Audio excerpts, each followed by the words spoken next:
All right, hey guys, Andrew Gerard here. Today I'm going to show you a very quick, very easy video of how to go from a simple portrait like this to this.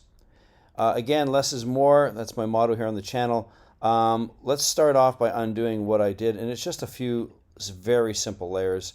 The first thing is, let's start off with the lights.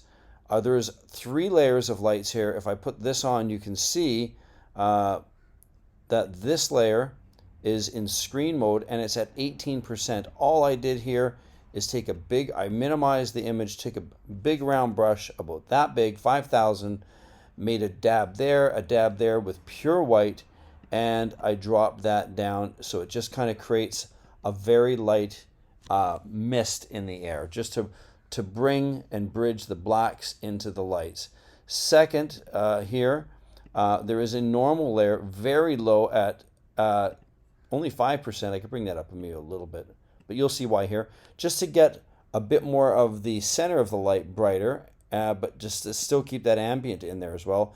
And then the last layer here is at 48%, again on normal blending mode. I could put this in luminosity as well, but there's no color going on with these lights.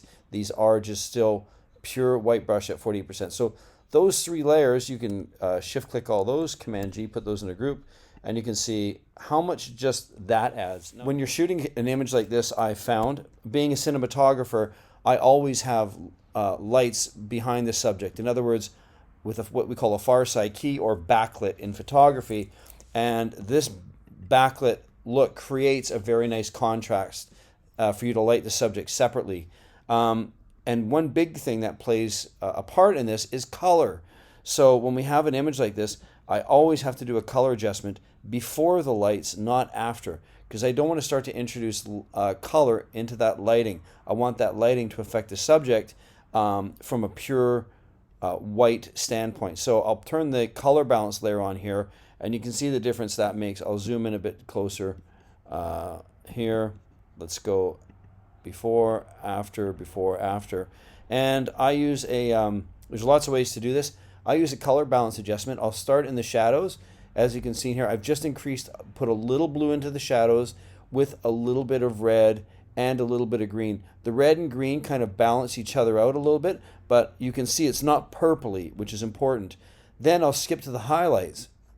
The highlights on her skin actually have a -18, actually have a lot of cyan in them, as you can see. That's it. I just add cyan to the highlights. I'll dump a little more in here so you can get the exaggerated version of it, but I'm going to keep it right around right around 18 is perfect. And the midtones, this is where the skin exists, guys, so you'll always want to warm up the skin with reds or yellows depending upon the skin tone of the person. For this, I wanted it to have a more of a heat look. Had I put the reds down and introduced yellow, you'll see that it doesn't look right with her skin tone. So always consider the subject their natural skin tone in any case. And there you go, before and after. And just let me show you what it would look like if I did put this color balance above the lights. Now you can start to see that it gets the reddiness and whatnot in the lights, and I don't want that to happen. So again, if this was above, yeah, see, right up in here in the gradation from the white to black. I hope you can see that on YouTube and it makes sense. But anyway, that's it. That's all I have to share with you today. Just how you can get your image to pop from that to that. I hope you like it. Don't forget to like, comment, and subscribe. I'll be alright. I'll be okay. Just for one night. I'll stay